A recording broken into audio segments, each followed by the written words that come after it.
Hello RISD. I can't tell you how valuable the feedback that parents are sending through Let's Talk is for me to hear.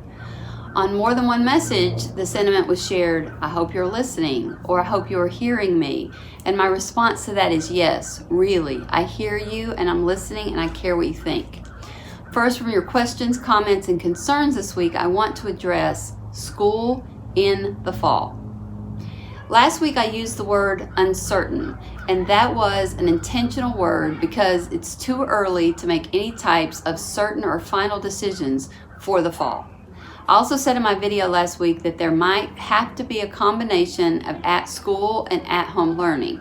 So let me explain why that even has to be something that we are thinking about or planning for.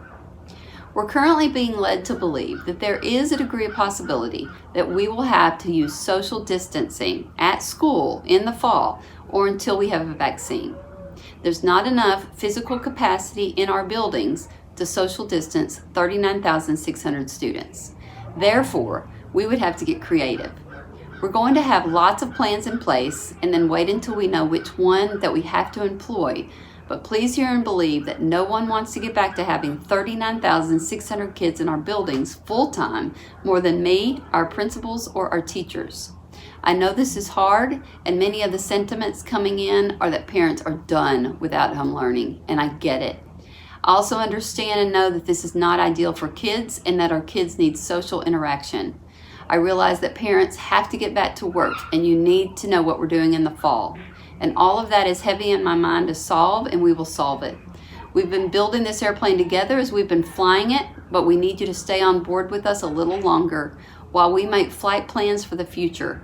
And to do that, we have to remember, we all are remembering, that there was before spring break and there's after spring break.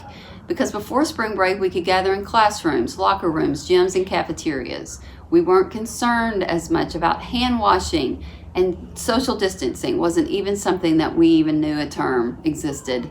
This shift has happened quickly, hence the building of a new airplane reference. This shift has caused us to rethink everything, and because of this shift, we have to think of things through this new lens. That's why I've been talking to coaches, band directors, team sponsors, and teachers that we all have to reevaluate how we will gather again when the time is right. This is an absolute must if we want to be able to serve students in person in the coming months. We more than likely cannot operate exactly how we did before spring break. Safety is the number one priority, and we must change our thinking in order to keep our students and staff safe in this new environment. While there are parents compelling us to ensure them that we will be back to school in the fall, there are an equal number of parents who are compelling us to keep kids home until there is a vaccine. This is all understandable. Please remember to complete your survey this week.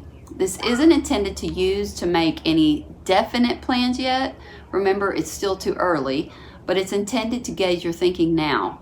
It's important to hear from everyone as we think about steering this airplane back to home in Richardson ISD. Thank you for sending information in, seniors and parents. We had over 2,000 replies to our survey about graduation. Your principals and I are meeting today and tomorrow to finalize some plans. Your feedback was super helpful. Our seniors have worked for 13 years, and we owe it to them to celebrate their accomplishment of graduation in the way that they deserve.